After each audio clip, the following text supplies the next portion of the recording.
Today I made a test. People love taking tests, see how they measure up. This video, 26 signs you're smarter financially than other retirees. Okay, enter your score in the comments. So keep track of where you're at, which ones you got. I'm going to go through these pretty fast because, I've made videos on each one of these individually, but today I put them all together so you can maybe gain a little more confidence by looking at your score and maybe see gaps you need to learn a little bit more about. If I miss anything, keep track of it. Let me know in the comments. I'll revise this, maybe make another video on it. Let's get started. Okay, number one, retirement expenses are detailed. You don't just have a number. You don't just say $5,000 a month and you escalate that for inflation until you die. Don't do that. Nobody spends money like that. You have some base spending. Maybe it's $4,000 a month. Then you say, hey, what am I retiring to? Here's my go-go spending for travel, as an example. Here's some addition to that base spending. Then there's slow-go spending. Maybe you take that go-go spending of $1,000 a month, cut it in half, okay? Go-go, slow-go, then no-go spending. Then you have one-time expenses detailed out, cars, roofs, remodels. You have this is still under number one, you have a detailed medical plan if you're retiring before 65. Not just an assumption, not just a guess. You've gotten a quote. You have a long-term care plan. Make sure you include in your retirement, and these are things people commonly miss, what you're retiring to. If you want to, travel the world, you better put that in as a financial line item, okay? So know your expenses really well. Don't make them artificially high. Don't make them artificially low. And learn from people that have gone before you in retirement. Number two, your income streams are known. Social Security, dividends, pensions, annuity, a part-time job you're going to have for the first 5 years, whatever it is. Number three, and related to that, this one's a big one for me, and I've made several videos on it. One just a couple videos ago.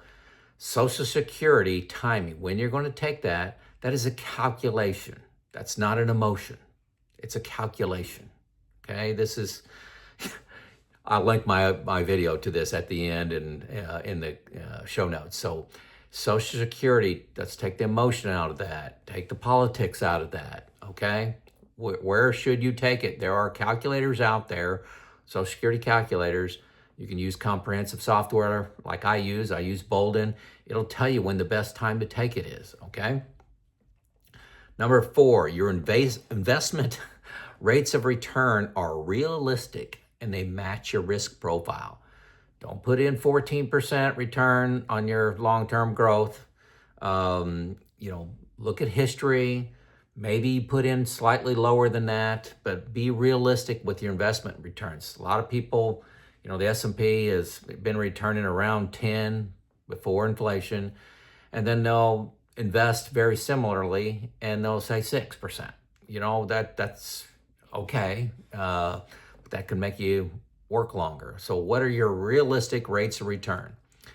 Again, on investments, this is all related, is you're not trying to maximize returns, okay? You may have a growth bucket that's, for example, 100% in S&P 500. That may be what you choose to do. That's your growth bucket, okay? But you also have some safety. You build in safety and some defense, and that could be in some fixed assets like bonds, for example, like money market funds. Just you have some fixed. Let's see. And also on investments, got a lot here on investments. You have your investments are diversified. Stocks and bonds, already talked a little bit about that. You have some fixed. Also international, small, mid-cap, large. How diversified are you? The S&P 500, I'm telling you, is getting less and less diversified. It's a lot of large cap dominate the performance there.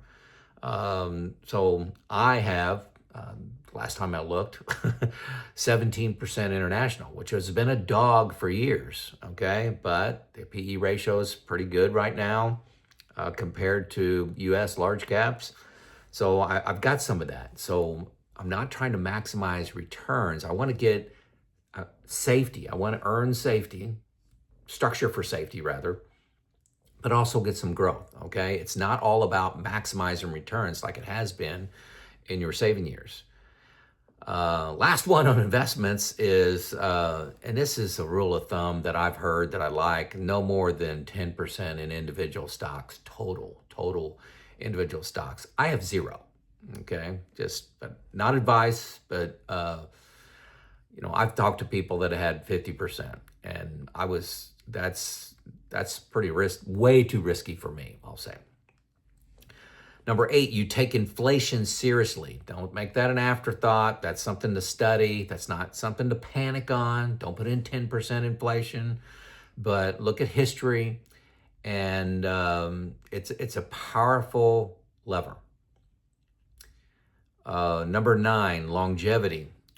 Be realistic. Don't put in you're going to live to 100. I use 90. My dad's 89 now. My grandpa lived to 93 on my dad's side, 87 on my mom's side. So 90 is not that unrealistic, and that was a healthy 90.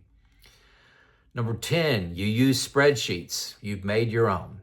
Now a lot of you may be saying, "Oh, Joe said spreadsheets." Hey, I have spreadsheets. I've calculated my, I like not knowing how the sausage is made, so I feel good about making my own spreadsheets, but I know it has great shortcomings, okay? But I did make my own spreadsheets, helps me understand things when I do that. Number 11, I use a comprehensive software package as well, and that's what I lean on most heavily. Boldin, Boldin, first link below. It's an independent analysis from my spreadsheets. It gives me great confidence to spend. There's a team of people that are vetting the issues in there, the assumptions, constantly updating. There's training sessions. Free two weeks when you use my link. It's a game changer in your confidence. If you're looking for confidence to pull the trigger to retire early, Boldin was powerful for me, and I get 10 comments a day. 10 a day of people that have added Boldin to their mix and said, "Oh my gosh, I can retire now," and I thought it was going to be 2 or 3 years from now. Number 12, you pass the 4% rule of thumb. It's not the 4% rule, it's the rule of thumb, okay? I like doing that.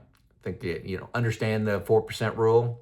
I think it's very conservative because most people are going to put natural guardrails on their spending. If the stock market and your investments go down 30%, you're not going to spend 4%. You're going to tighten your belt. It's just natural. And then when the stock market goes up 20% this year, 20% next year, you're going to spend a little bit more. Those guardrails allow you to spend more money. Look up 4% rule and guardrails. 13, I'm going to get some feedback on that. No debt. A lot of people argue with me on having mortgages that are less than 3%. They got a 1.9, 2.5. Okay. Most people can't handle that money, in their pocket. They want to spend it. So if you're investing the money that you could use to pay off your mortgage and you're making 5% and you're paying out 3%, I get it. I don't like to do that. But cars, credit cards, you shouldn't be borrowing for that or shouldn't have debt against that in retirement.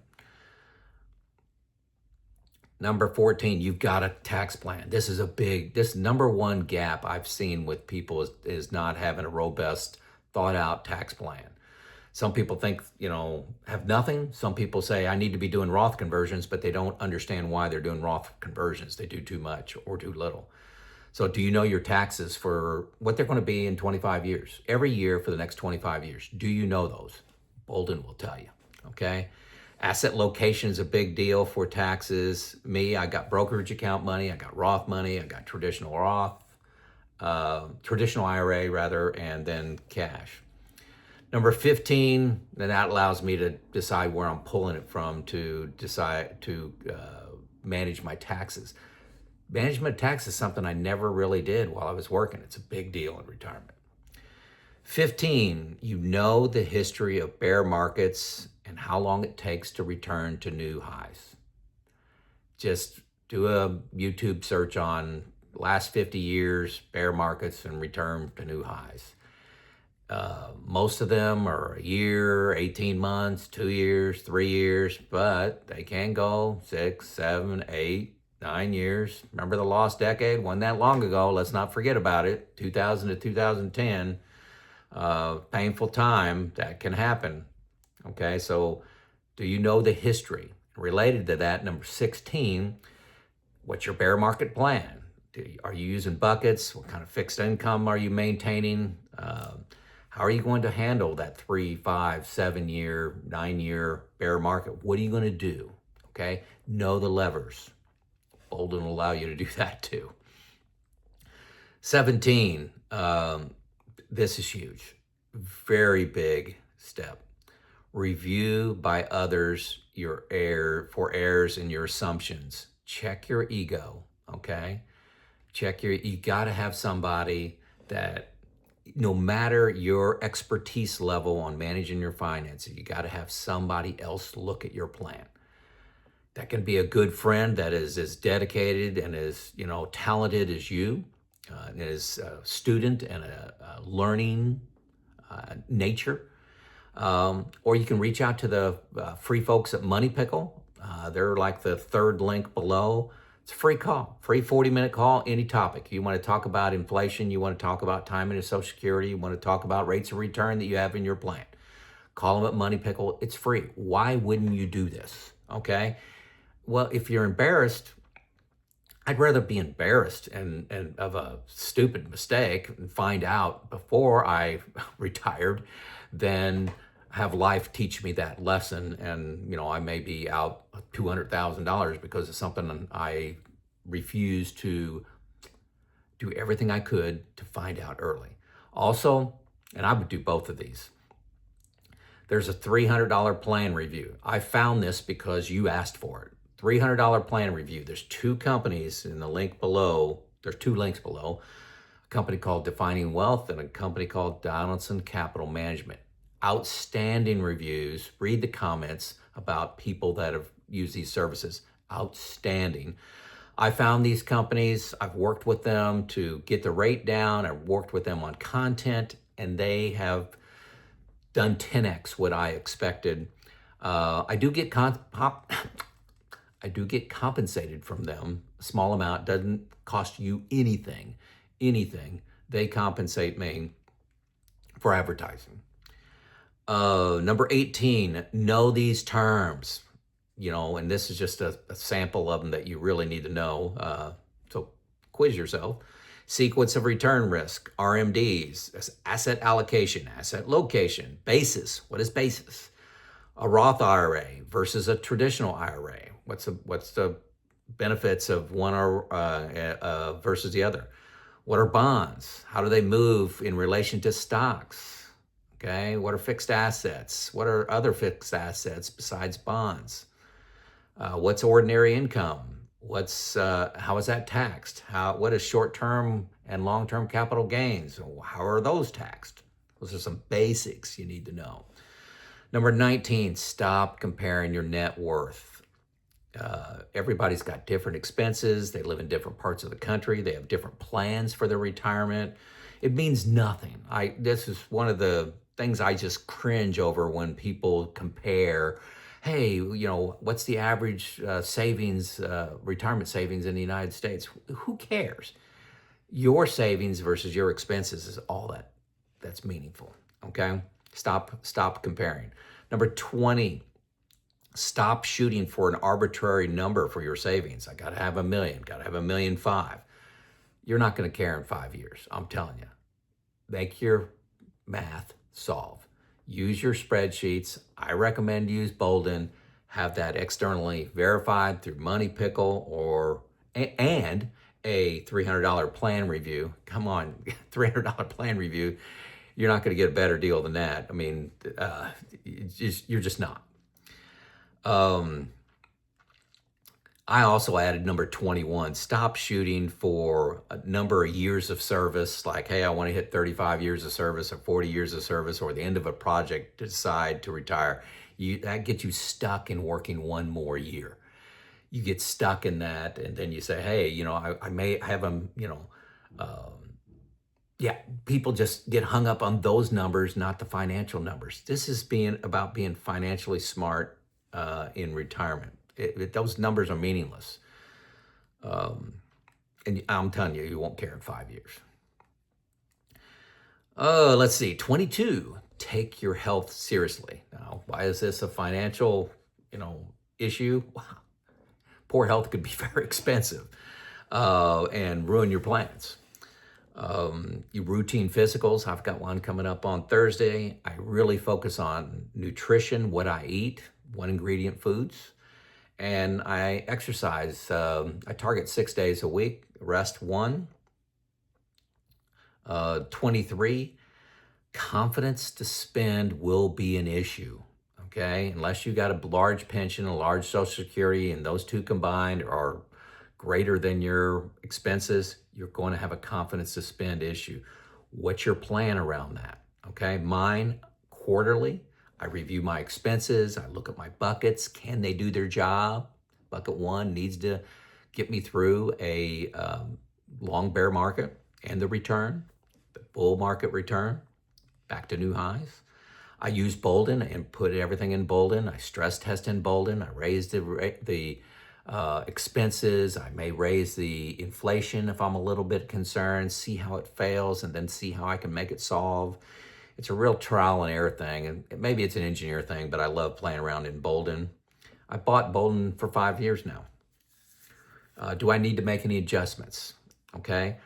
Then as part of my quarterly review, I review my numbers with my retirement group. I have 2 other individuals that are great students, of retirement financially, and we share everything. Every move I make, I run by this group. I have a financial advisor that's provided for me. I run everything by him. Again, you can use Money Pickle or use the $300 plan reviews that are in the links in the show notes here. Number 25, you have a process to stay informed of rule changes. They change all the time, okay? When do you have to start taking your RMDs? That's moved to 75 for me, my age. What are the rules for Roth, and I